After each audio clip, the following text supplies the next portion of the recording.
Hey guys, how's it going? Welcome back to another stream. So today we're going to focus on a very specific spot. You know how much I like specific spots, if you didn't know already. This is what I'm all about, purposeful practice for poker. This is my book that I wrote with my podcast co-host, Dr. TRICIA CARDNER. And it's all about the modern approach to studying poker and really having that sort of focused, deliberate practice, purposeful practice. So that's what we're going to do today. What I've done is filter for spots where we faced a double barrel and from the big blind. So we defend pre-flop from the big blind. I've got 4 different spots to go through.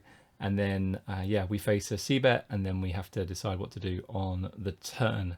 And I think, I feel like there's been a few spots like this recently when I've been playing where I feel like maybe I'm just over folding, but actually, maybe I'm not. Maybe I just have the kind of hands that should fold versus a double barrel. So yeah, let's just go into it. As always, if you guys have any questions, then let me know, and happy to answer. Cat Butler says, "Oh, nice topic." Okay, good stuff. Right, so let's get into it. So this was from yesterday's run in the marathon. I ended up finishing 8th in the daily marathon on stars, and so yeah, we defend with Queen 5 off.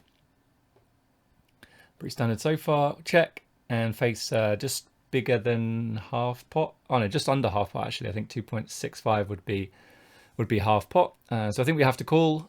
We are not going to have too many hands to defend here. We're going to have flush draws and straight draws. Some ace-x, but we're going to jam quite a lot of ace-x pre, and we don't have aces and queens. I guess we could slow play aces maybe pre-flop. But then, we're going to have a decent number of queen-x. And so I think we've got to defend here. We do have a backdoor straight draw as well. It would be better if we had the 5 of clubs, so we have a backdoor flush draw too. Okay, Smithy says, can you efficiently study specific spots at home without a solver to verify your answers? No, probably not. So like the thing is though that you really want to use a solver to not see if you played the hand correctly, but see how your range plays in a specific spot. So I think that if looking, trying to use a solver to work out whether or not you played it right or wrong, you're probably missing a trick, right? You're missing an opportunity to learn. But when it comes to verifying your answers without a solver, I think that's really, really tough to do. I think you'd have to speak to a lot of people and come up with the sort of the general consensus, but it could still be incorrect. But I do think it's a good question. Let me just kind of think about it a little more. If I come up with any other thoughts, then I will let you know. But thanks for the question, Smithy. And okay, so yeah, we call. Turn is a 3, so we pick up a draw now as well. Face a slightly bigger bet.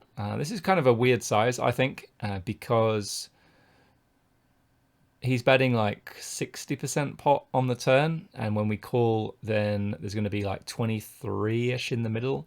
23, 24 bigs in the middle, and we're going to have like 7 or 8 back. So yeah, he's going to then be betting for like third pot. So he goes 60% on the turn to bet 30% on the river. So I think there's, I think that he should probably, sizing wise, bet just less than half pot. But he does go for this bigger size. So it'd be interesting to see versus this size whether or not we still get to continue. I think we do. I mean, we have a pair and a draw. The problem is that, like, if we don't think that he's bluffing that frequently on the turn, we'll have a look at his betting frequency. But like, he might even be supposed to bet like King 9 of spades or something here. And if he's not, then the EV of a call is going to go way down, even though we have a pair and a draw. We call, and then he jams the river. You see 7.5 bigs into 23.3. And I fold. I don't think that he's going to be bluffing enough, but I think that in a GTO world, it'd be interesting to see if we're supposed to cling on with all of our Queen X here. Let's fire up the solver and see what's what. Shout out to Decagon79 for the follow. Right, which sim is it? I can't. It's obviously going to be the last one that we get to. Ace Queen 4. Okay, cool. So hopefully you guys can see this. So you can see that he's going to go for. I mean, I only gave him 1 bet size because it was a slightly less than half pot. This could be geometric. Maybe we should give him some small bets as well. Unsure about how he's constructing his betting strategy here. I think it's going to be a full frequency bet on this board. He's just, it's just a great board for him. Let's have a quick look. Equity is 66%, plus he's got all of the strong hands going to make up a bigger proportion of his range as well. So we don't have any sets. We don't have ace queen. We could have ace 4 and queen 4, I guess. But then he's going to have some of those hands as well. And then he's got aces, queens, and 4s, and ace queen when we don't. So yeah, he bets, and you can see that we're supposed to call with all of our queen X. We can start letting go with some 4x, which is good. If we look at EV, some of these 4x, you can see it's like really poor. Obviously 4x of clubs is a pair and a draw, so we could get to continue a lot there. But yeah, it's not too good. And then some 4x down here. We would sooner have the backdoor flush draw. You can see like a hand like Jack 4 off without a club starts folding. So I think folding there would be reasonable. I think this was fairly deep in the marathon, so there's going to be some ICM as well. And I think that just passing up on a really marginal spot here is going to be absolutely fine. But it doesn't look like a queen is that marginal. So yeah, we go for the call. 3 of diamonds then on the turn. A tiny bit of leading, but really was going to go for the check. And then again, he went for this kind of 60%-ish sizing, and you can see he does quite a lot of checking here. And if we have a look at the kind of hands that he's doing this checking with, like top set, middle set, just blocking a lot of our continues, then some under pairs as well. Continues with pocket kings, presumably to get value from our queen X. And then he's going to bet a lot of his ace X hands as well. And let's just have a look at some of his bluffs. Let's pull this in. Make sure you guys can see this. So there's quite a lot of nothing type hands. We don't think that he's finding these. Then the EV of our call is going to go way down. King highs. Yeah, I said about king 9 suited. Yeah, so king 9 of spades. Yeah, okay, that is in there. King 9 clubs obviously makes more sense. Just more of a natural bluff. But yeah, king 9 of spades is in there. So yeah, I'm just not sure that he's going to be finding those as aggressively as he should. King 3 probably just going to get checked back, even though it shouldn't. Shout out to Torres Fano 3 for subscribing. Currently on a 6-month streak.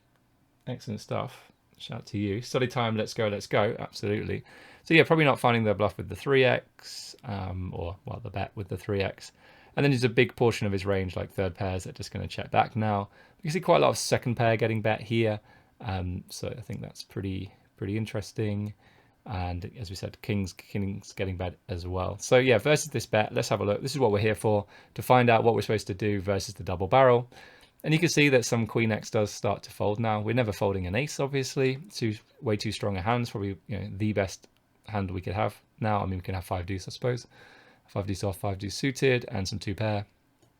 But yeah, ace is makes up a big chunk of our strong hands in this spot. So yeah. Queen X, though, we do get to start folding, but any queen with like 2 pair or a gut shot, you can see here all of these hands in here, just going to continue. So we can't fold just yet, according to the solver. But if we did take some of those bluffs out, I think the EV is probably going to go down. You can see that it's orange though, or amber. It depends how you want to look at this, like a traffic light system. Then yeah, seems reasonable. So yeah, I think we probably still want to call. I mean, the thing is, I guess some people might look at this and think, well, you're going to call turn and then just fold river? Like, that seems like, what's the point in that? Like, you might as well just fold turn. But we don't know that he's going to pull the trigger on the river, right? It might just go check. Like, the river might be a jack of spades, and then he has like king jack with a club or something, and then he just checks back thinking that he beats enough of our hands, like 4x of clubs or combo draws or whatever. So yeah, I think that we don't know that he's definitely going to pull the trigger on the river, and so we gain a bit of EV from that when it goes check. So yeah, I think we're good to call here. And then it was another 3 on the river, 3 of spades. Do we do any leading? We do actually. Okay, fair enough. But we checked, and he bet so small. So yeah, this is interesting. So he's obviously going to bet all of his value hands. You can see he's betting kings for value here, because that makes me think that we should never fold a queen. if he's able to bet kings for value. So yeah, let's have a quick look, and you can see Queen 5 doesn't want to fold here. The EV is not great though, so it looks like against this sizing, like we should just never fold, which is yeah kind of what I thought in game. But the reason why I folded was because I don't think that he's finding enough bluffs. Like he just doesn't expect me to fold that much when he pulls the trigger on the river. And so like, is he really finding the bluffs with like the 10-8 of spades, 10-7 of hearts, 10-6 of diamonds, you know, other types of these suited hands? Is he pulling the trigger with the, like Jack-9 off, 10-9 off? I just don't think these hands are happening often enough. Not so much that they don't bluff river, because they probably believe that they never win at showdown, so they have to do something with them sometimes. But they don't find the bet on the turn either, so they don't triple barrel. And it's such a weird size as well, to go like 60% on the turn to then have like third pot on the river. So I think it's just very much weighted towards value, and therefore I make a pretty tight fold. But I think it's reasonable. But I'd be interested to hear what you guys think in the chat. I can see Benjamin96 says he's just got the kettle on, just tuned in. So welcome back to the stream. Yeah, let me know what you think, guys. We'll just go back to the spot. So we've called flop. We called like roughly half pot on the flop, 60% on the turn, and then we face this like third pot on the river. Are you guys calling or folding?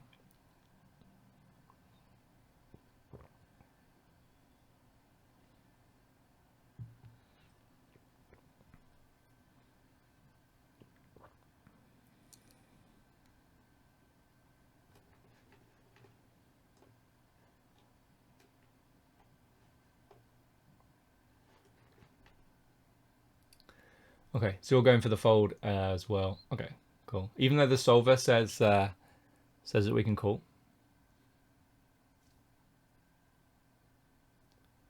So we are going to chop with some Queen X hands. That's true. That if he goes, yeah, can he value bet some Queen X on the river, right? Not really. No, actually, maybe some. But like, what's he trying to get us to call that's worse than that? It's almost like he's betting a queen in order to get us to fold out a chop. You can see we're supposed to call with King 4 of clubs sometimes. So yeah, maybe he can bet a queen sometimes in order to get us to call this hand.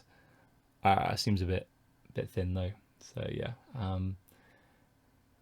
yeah, I agree that it's not.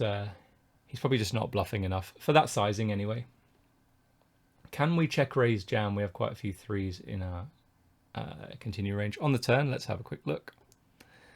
So you can see that we get to check raise our ace-x, because at this stack depth, this is just a very strong hand at this point, and we do have some straights as well, and we're going to have some combo draws like these 5x of clubs hands. So yeah, straight draw, a gut shot, and a flush draw. So we're going to use those as our bluffs. There's some 6-2 in there as well. Tony, thanks for the follow. But yeah, we just want to go for the call with excuse me, with the Queen X. So we do have some hands to bluff. We just don't want to bluff our second pairs here. We want to bluff hands that are weaker than that. So yeah, hands with like 29% equity, as opposed to like, you know, we have like a whopping 44% equity if he's betting the hand that he's supposed to. Cool. Okay, so that was the first one. So I don't think, you know, I was on the turn, I wanted to make sure that it was definitely a call. I think it's fine. And then on the river, if we don't think that he's finding enough bluffs, then we can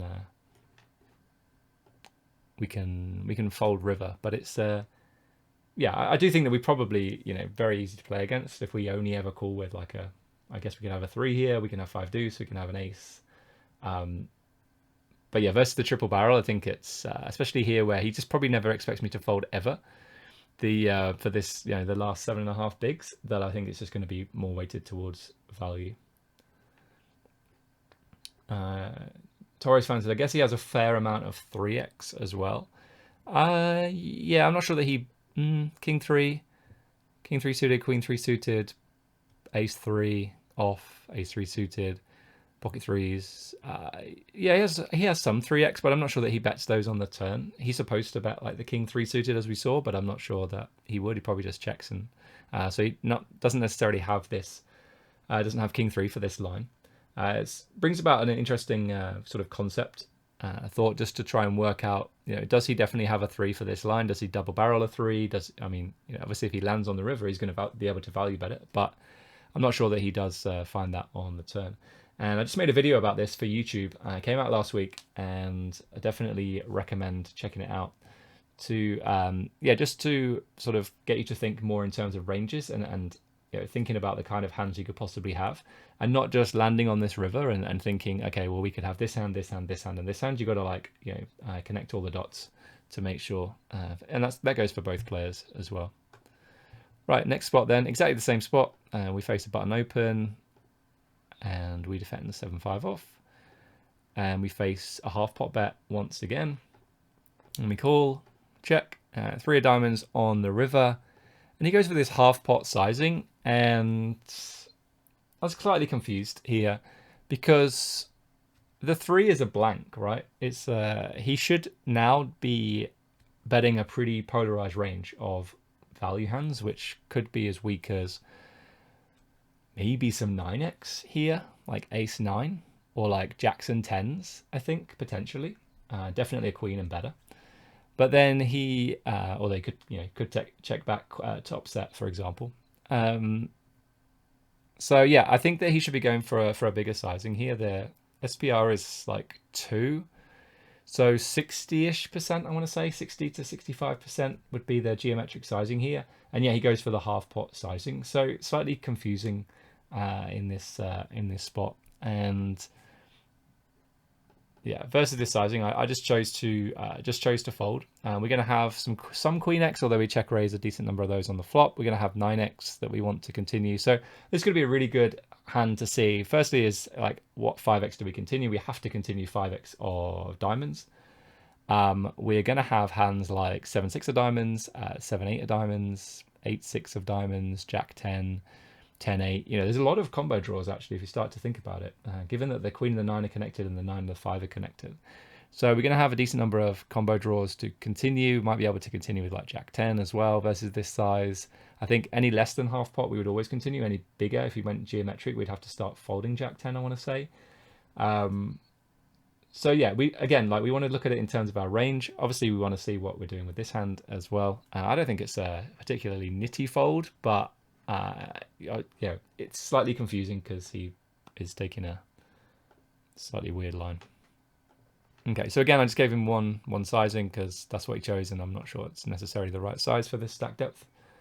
Just really quickly before we do this, Roger said, looks like the only bluff he can have is a flush draw, but I don't think he's going to bluff that in the end, us having only third of the pot behind. Yeah, I think you're right in that last hand. Yeah, just going to be just weighted towards value. And I think the turn bet kind of gave us that clue as well, which means that like the implied odds of improving to 2-pair or a straight on the river maybe, you know, goes up. Okay, so versus this sizing, we have 7-5 off. We should be calling. As I said before, you can see that we do start raising some queen X. You know, best queen X is king queen suited, but we're also raising all the way down to like queen 6 at some frequency, but definitely queen 8, queen 10, queen jack, almost full frequency. So that's good to see. We're going to call with all of our 9x. We do some raising with 9-5 off. Queen 9, we actually just check call top 2. I think that's great to see. On these rainbow boards, I think it's really important to defend wide enough. So you can see we're only supposed to fold like 45% of the time. I would imagine that a lot of people fold here because they don't find the backdoor flush, nut flush draw enough. So you can see that, like, if I just hover over all these ace-x hands, it's all the backdoor flush draws. So clubs fold, but all the other suits continue. So on these rainbow boards, especially if you like face a small bet on a rainbow board, we definitely want to be continuing with the nut flush draw. The backdoor nut flush draw. Okay, so we continue with our straight draws and our 9x and our 5x. So yeah, all pretty straightforward. Got some bluffs in here: 8-6, 7-6, 8-7, some 10-8, and some jack-8 off as well. Pretty cool to see. So anyway, yeah, we go for the call, and then the turn was the 3 of diamonds. So again, I only gave him this small size as the one that he chose, but I think, you know, if I was going to run this, I'd run it for a small bet and a geometric sizing, because at this stack depth there was not going to be any overbetting, because the geometric sizing is going to be like less than pot, so there's no overbetting, right? But I do think this is a spot where he should be he should be betting big or checking. I don't think there's going to be any small betting. I don't think it makes sense on a blank like this. And but yeah, we just went with the size that he chose, which was this sizing. And you can see 7-5 off actually does want to continue here versus this weird size. Like we're not supposed to fold a 9 versus half pot. We definitely don't fold top pair versus half pot. But you can see there's a decent number of 5x that do continue. My concern here is probably the EV. And yeah, you can see that the EV of 7-5 off is really not great. So I don't mind finding the fold here. If we feel like he's just sort of clicking buttons and he's just mashing the half pot button, you know, he set it up on stars and just clicks half pot bet, then, you know, and he's doing it with too many bluffs, for example, like, is he supposed to bet Jack 10 all the time? No, you can see that Jack 10 actually does some checking. So like he probably just has, you know, could have a draw and he's just deciding to bet it. Yeah, I think this is a pretty cool spot to look at.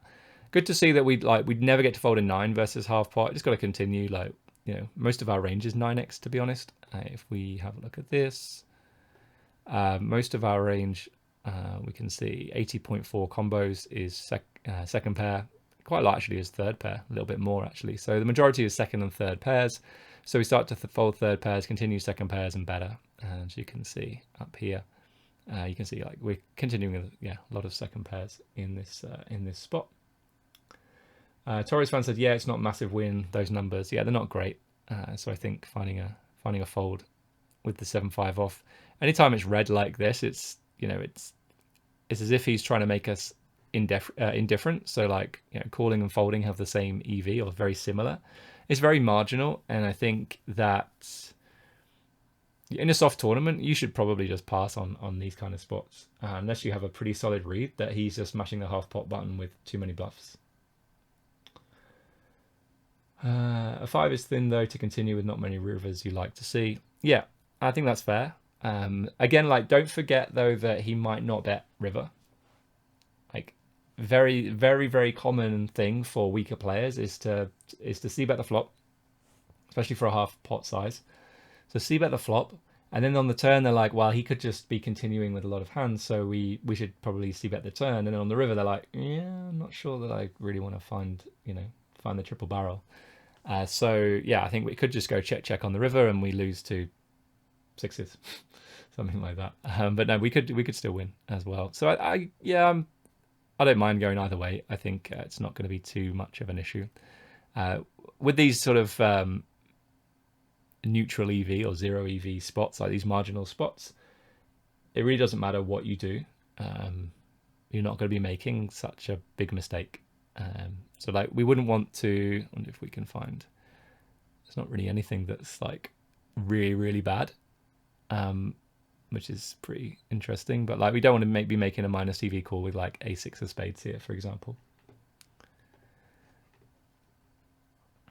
I just saw something come through on Twitch, which was interest in coaching. So I have had some applications for coaching recently, and I have got back to you. So just make sure if you feel like you haven't had a response, that you check your spam, just in case it's gone in there for whatever reason. And yeah, I do try to reply to all applications. So yeah, if you're interested in that, you can go to the website mttpokerschool.com. And okay, we just wanted to see if we were supposed to continue with all Jack 10s versus half pot. Yeah, we do. Versus a slightly bigger bet, I do think we can start finding the folds a little bit, and we get to continue all the combo draws. So basically, continue with every piece of the board. We don't really have much 3x because we would fold it on the flop, and we continue with some draws. But like our weak draws, like gut shots here, we're just going to fold. But combo draws definitely going to continue. So I think, all in all, really, like this is a pretty straightforward hand. I don't think we get any kind of tricky. There's no tricky spot here. All the 5x, lots of 5x continues, but mainly 5x of diamonds is going to just have way more EV, as you can see there. So yeah, I think our fold is probably okay, and just continue with 5x of diamonds. But again, like, you're not making a big mistake whether you call or fold. Right then, next hand. This is a really fun one because I messed up. Right, so let's start with the flop. We check and they go for a big bet, which is smaller than geometric, but you know, fine. I don't know what it is, 65%, I think. And we go for the call with 2 overs and a gut shot. And then the turn gets really, really interesting because I think we should be leading here and I checked. So I think that's a mistake. We want to check that in the solver though, but I just feel like we have so much 9x that we get to do a lot of leading here and he's then playing defense rather than the other way around. You know, we check and face a bet and we have to decide what to do. Yeah, so I think in game I was like, yeah, this is a great card for us to bet. Yeah, Torres found it was bet call on the flop. Yeah, we checked, they bet 65% pot and we called. Then we get to this turn, 9 of hearts. So in game, I was like, this is a great card for me. Like, I'm going to have a lot of 9x that defend on the flop. And, but I felt like I needed a heart in my hand in order to bluff because I wanted to block him from having, like, to say I have the king of hearts. You block him from having ace king of hearts, king queen of hearts, king jack of hearts, king 10. I can't have king 10, king 8 of hearts. Could definitely raise from here as well. And then if we had, you know, the jack of hearts as well, we could block hands like ace jack of hearts, king jack of hearts, queen jack of hearts, jack 8. Jack 8's pushing it, so it's probably, you know, probably better to have the king of hearts. So I thought, okay, we have the king of hearts, we can lead this turn, and then we can bluff some heart rivers as well, and put him in a really tough spot with an overpair or a 10 or anything like that. So yeah, I feel like that's how I approach it, but like in sort of hindsight, I think we just get to lead here a ton of the time, but I haven't checked it in the solver yet, so it'll be good to know. Good to see. He goes for the smaller size here, like 40%-ish pot, and we just fold. And yeah, I think folding's fine on the turn. I don't think we get to call here.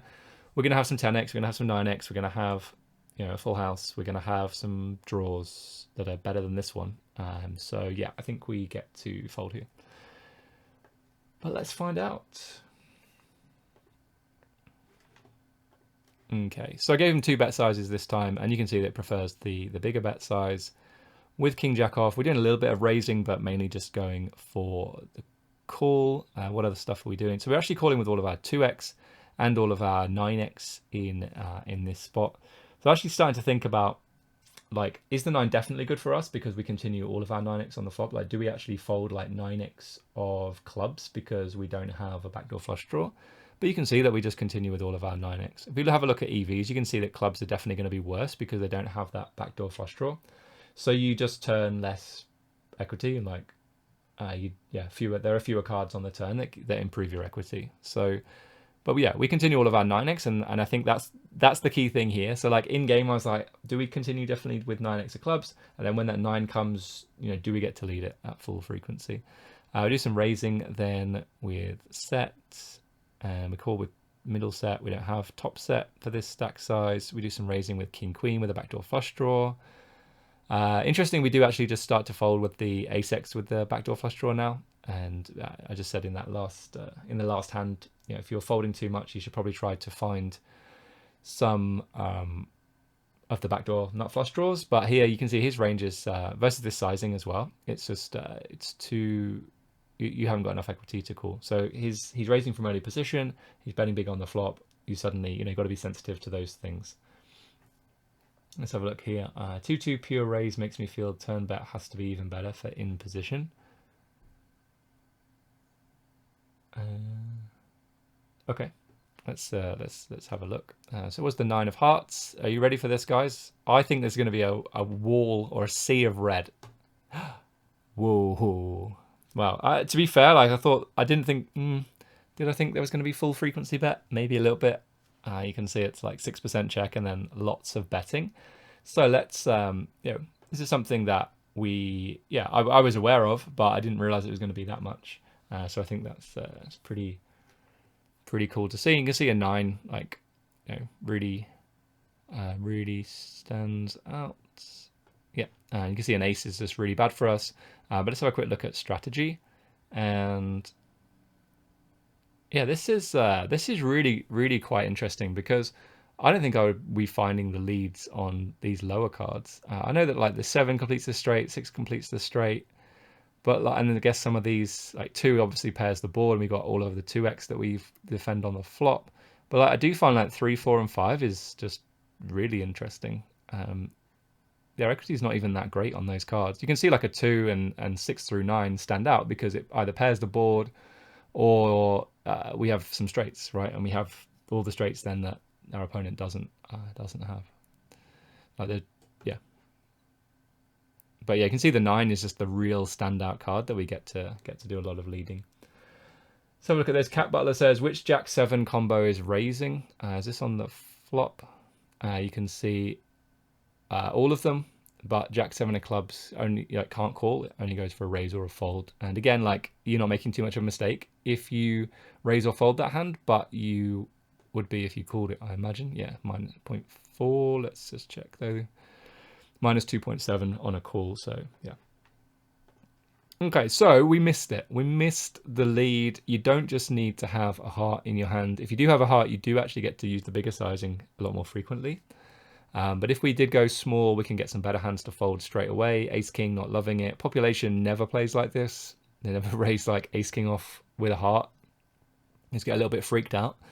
So yeah, you can imagine like all of these hands getting called, like pair or a draw or anything like that. But yeah, you suddenly get like Ace Jack of Spades to fold, Ace Queen to fold, Ace King probably overfolds, these hands probably overfold. So yeah, it looks like a pretty nice spot to lead. I mean, if the solver's leading and the solver doesn't fold in position with these hands, then it's going to work even better against in practice against population, I think. So the solver loves getting chips in with big hands and big stacks behind. Yeah, absolutely. Also, just like the solver loves working out whether or not this card's good for you or good for your opponent as well, right? So this card is like one of the best cards for us, and so we just get to do lots of betting. If we did get raised here, you can see that King Jack off just goes into the muck, and we just fold. I think that's a common thing, like when you're learning about like which cards are good for you, and you start leading some, when the middle card pairs, you start leading those cards, and then you get raised, and you're like, I've got a draw. Like, am I supposed to continue? So you, if you have the flush draw, you get to continue. You just got more equity. But when you have a weak draw like King Jack, you just get to fold. And I think, you're not going to face a raise that frequently either. So it's fine. You actually get to bet fold some 10x hands here as well, which is pretty cool. Yeah, it really leverages the change in equity. Yeah, exactly. And this is something that I talk about in my course. So if you want more information on that, again, go to mttpokerschool.com. At the moment, there's the module, the most recent module was turn strategy in position as the preflop raiser. There's another module, it's recorded, and it's ready to go out, and it'll go out in the next couple of weeks. And that's turn strategy out of position as the preflop caller. So basically, we're in our shoes here, and we want to, there's, it's split up into looking at which cards are going to be good for us to lead. So there's a whole webinar on that, and then there's webinars on like facing the double barrel as well, and making sure that we know what to continue. So if you're interested in that, then definitely check out the turn strategy in position as the preflop raiser module that's available on mttpokerschool.com. You're just going to have to click through. There's a button right at the top that says online course. And coming soon will be the out of position one as well. Okay, cool. So yeah, we missed it. We did miss it, and then he goes ahead and bets the small size, and you can see it's not really something that the solver likes. So again, like I feel like he's going to have a polarized betting strategy, and that's very common. Like on the turn, you bet your value hands, and you bet some bluffs. And then everything in the middle gets checked. And there could be some sort of mergy bets where you get to like bet a bit further down and you get value from worse, but sometimes get better to fold occasionally. Like sometimes that's going to happen. But generally you can see that like, it's going for a, over pairs betting, ace 10 betting, obviously 9x going for the bet, quads going for the bet. That actually does use the small size. You got full house pocket twos here as well. And and then it has some bluffs too. So for example, Queen Jack of Hearts for the combo draw seems like a pretty natural one. SX Mong says turn big size geometric. I would on these. Yeah, in this situation, I would be using a geometric sizing for whenever I have a polarized betting strategy, right? So there are times when the geometric sizing might be an overbet, and then you have some hands in your range that want to bet slightly smaller than that. But generally, it's going to be big bet and overbet. And actually, in that YouTube video I posted, and the next part's going to be out shortly. I'm not sure if it's going to come out today, but hopefully in the next couple of days. It's actually a spot where we do some overbetting and we do some big betting, but there's no small betting, and it's mainly because the turn card's pretty much a blank. Times when you start to see small betting is when like the flush completes, or maybe there's some obvious like straight draws that that complete, and so that's something to be aware of. Obviously, no straight draws or there's no flush draw on the flop, but no straight draw gets completed here. But when someone bets, they're kind of betting like their best 10 and better, which is ace 10 and then jacks, queens, kings, and aces, and then a 9, and then full houses as well, and then betting some bluffs too. And then everything else just gets checked. So you can see like king 10 check, queen 10 check, jack 10 check. Pocket 10s just blocks way too many continues, so that goes for the check as well. And obviously you can't just check like your 10x because you could just face a massive bet on the river. We've got other 10x that checks. We've got under pairs that check. Can still be ahead of a deuce x and draws. So I think that's it's pretty cool to see. SX Mong. I've seen some overbets on these paired boards when it's bad for our range. So you'll see overbets when the stack size, like the SPR dictates it, right? So if the SPR is under 4, you won't. I think it's very rare that you'll see an overbet if you're using geometric sizing. If the SPR is over 4 on the turn, then you will see some, like the geometric sizing will suddenly be an overbet. So and the reason why I know that is because SPR 4 on the turn, the geometric sizing is pot, and then that allows you to bet pot on the river. So that's something to look out for when you're playing is, if the SPR on the turn is less than 4, then go for, you can't go for an overbet, generally speaking, if you're betting a polarized strategy. I mean, obviously, like you can do what you like. Like you can, you could give the solver, tell the solver you don't want to do geometric sizing on the turn. You want to just do like an overbet, and you want to. I think it's been described as like front load your bets. So like, I'm not sure if I really agree with this, but I've heard it described this way, where you would be like overbetting the turn, and then you because you're going to be doing so much checking on the river. But I think there's a reason why geometric sizing is the sort of the mathematical approach, and I think it maximizes EV on lots of different stuff that we won't go into right now. Okay, so we missed it, and I think it's a good example of making sure that we find it. But I think the biggest takeaway actually for me, not just the fact that we get to lead this turn, was the fact that we get to, no, this is wrong. Let's go back here. The fact that we get to lead like some cards down here as well. The 6 and the 7, I think, were easier to find, but like a 2 and a 9 makes sense to pair the board. 10 as well, obviously, but like 3, 4, and 5, like that seems a bit out there. So it's pretty good. And also like look at like jack through ace, like just not good for you. Folding a lot of ace through jack x hands, so your equity is just going to be not great on those cards. Just out of interest, let's say that we led the turn and he calls, and then the river is like the 3 of hearts. Cool. Okay, this is great. This is what I thought. This is kind of what I was thinking in game, is that this is why I wanted to lead with a heart, so that on a heart river I could just bomb it and put him in a really horrible spot. Obviously we block kings and jacks, and if we had the king of hearts, for example, we block his, so king x flush draws or flushes, and also block kings with a heart, which might find a call here for 1.5x pot. So you can see kings calling a little bit more frequently with a heart. So we would block that. It's pretty cool to see. I think it's nice to be thinking ahead and thinking where can we find like some pretty outrageous bluffs and be as aggressive as Pio. Just really put him in a horrible spot. Like even, let me look at the EV. Even like aces on the river, not loving it. So he's really going to need like a full house or a flush to be happy about calling.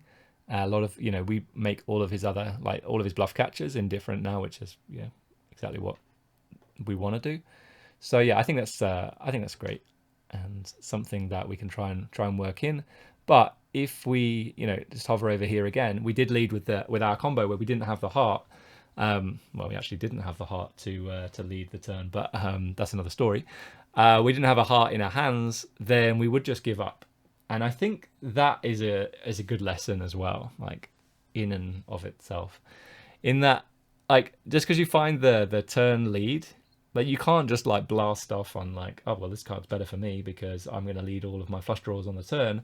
Like you need to have some, like, having a heart in your hand works for two amazing ways, right? It kind of randomizes the fact that you're not just blasting off with everything, and also the second reason is that it blocks your opponent's value calls, like value hands, right? And that's that's what we want to do when we're bluffing. We want to, especially overbetting, anytime that we can block our opponent having really easy calls, that's really good. That's really valuable. So that's what's going on here.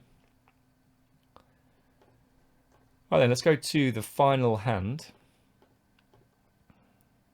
So we're playing 60 big blinds deep. We defend with ace-5 off.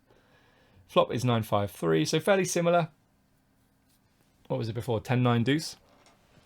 So I imagine again we just defend with any piece of the board. We're going to have a decent number of draws in this spot. I don't think versus this big size we are going to get to continue with those backdoor nut flush draws. Maybe with 2 overs we would do though.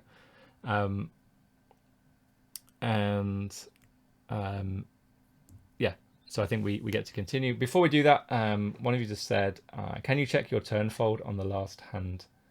I can, yeah.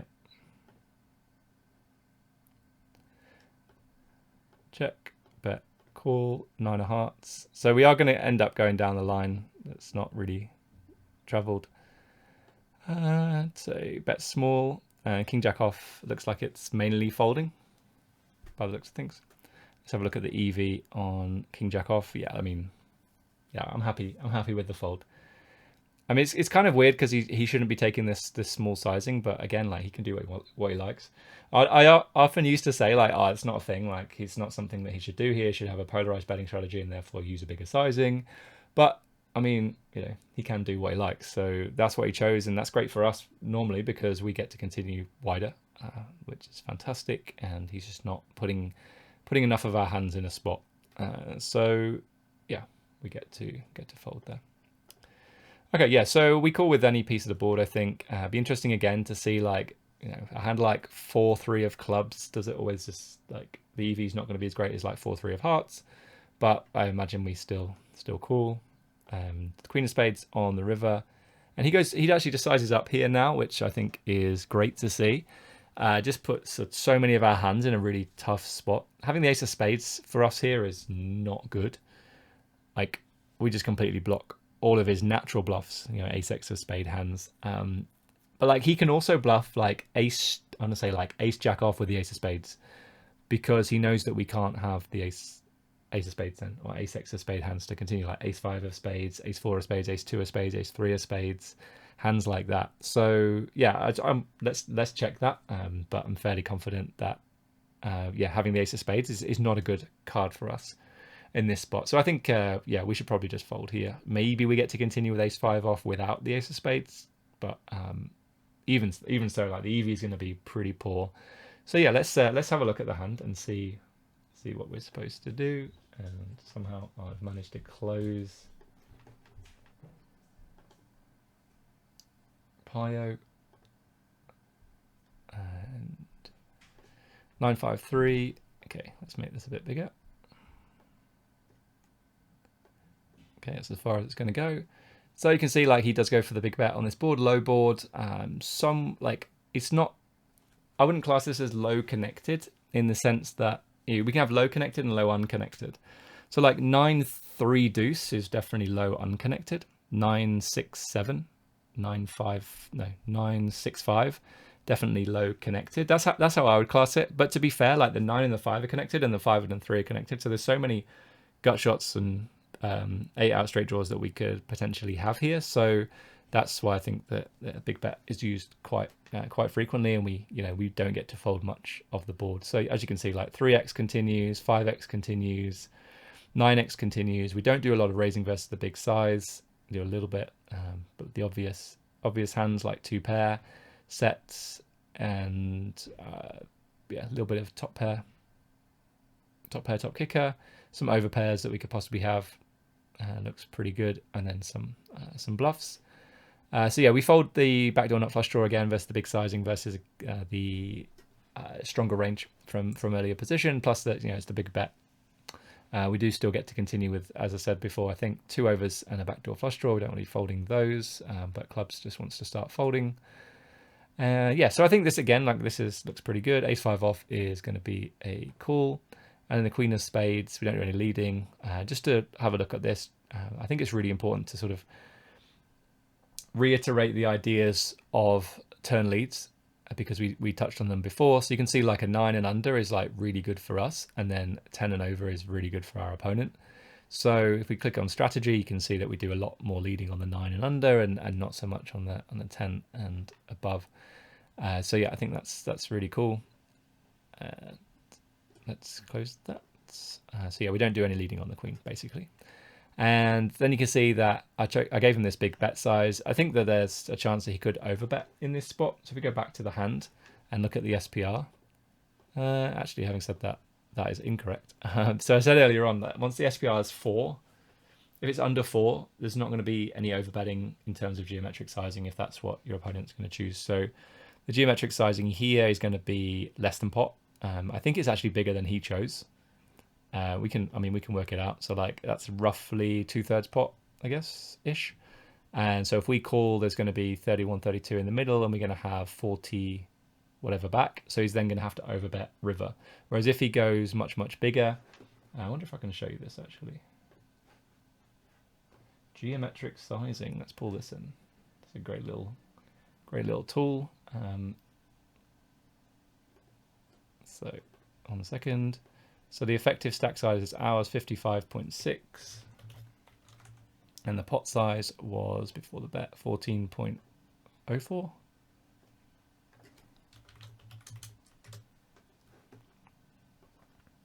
So you can see that the turn size is well, it's just bang on pot. I wonder, actually, to be fair, looking at it, it's I was working this out completely wrong. I was like 4 times 14 is 64, but it's definitely not. It's 56. So yeah, it's almost like bang on 4 SPR, and you can see SPR 4 here. So yeah, the turn size should be closer to pot. If you want access to that Google sheet, all you have to do is join MTT Game Changer, and you can get access to it. So okay, cool. Yeah, so he should be betting closer to 14, I think. I mean, to be fair, like I said before, like there could definitely be like some pot betting, some 2/3, and then probably not any small betting. I mean, we can just confirm that in the sim. Yeah, there's no small betting on this turn. Let's see when there should be. Nope, wrong one. It's a little bit on the 9, I guess. Yeah, not any other cards. So there's no flush completes. Even when the straight completes, still get to go for, like, better polarized strategy. And yeah, I think that, I mean, an ace just puts us in a really horrible spot in the big blind, so you do get to bet sometimes for a small size.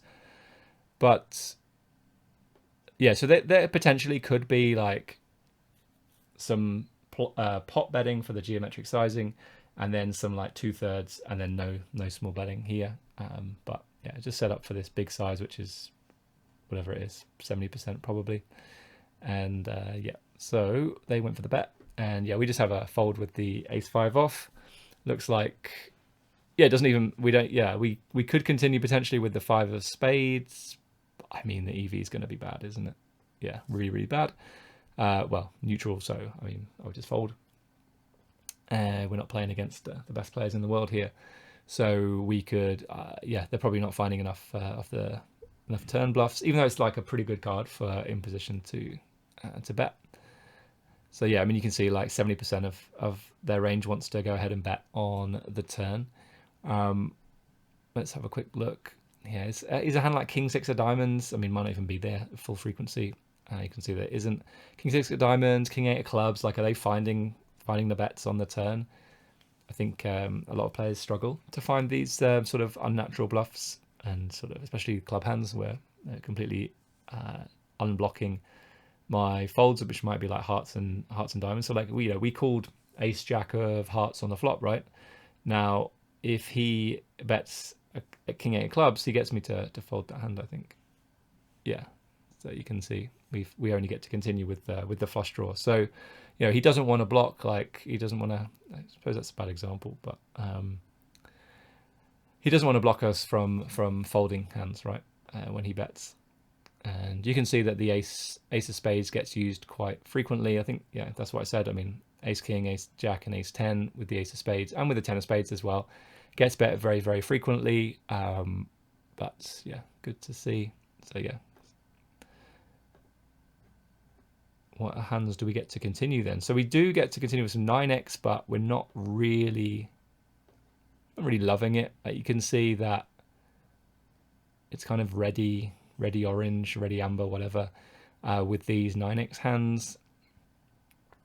Obviously, the better we get, the slightly better it gets. I mean, queen 9's 2 pair now, but yeah, so we continue with our queen x. I mean, that's, yeah, the only queen x we have is 2 pair and then ace queen, I guess. Little bits of king queen as well. That makes sense, I think. And then 9x, not really loving it. And then we have some draws as well. And yeah, 7-6 is a double gut shot, and the completing the straight isn't really going to help him too much. I mean, an 8 would give Jack 10 the best hand, but you know, can't really be too worried about that. So yeah, we get to play 4 deuce pretty aggressively, unless we have the combo draw as well, like 4 deuce of spades and some 2 pairs in there. This looks good. And then yeah, 3x of spades and 5x of spades seem to be the obvious continues here. So yeah, I would say that I probably would have folded too much with these straight draws, so it's good to see that they are in there. I mean, again, like the EV is not particularly great.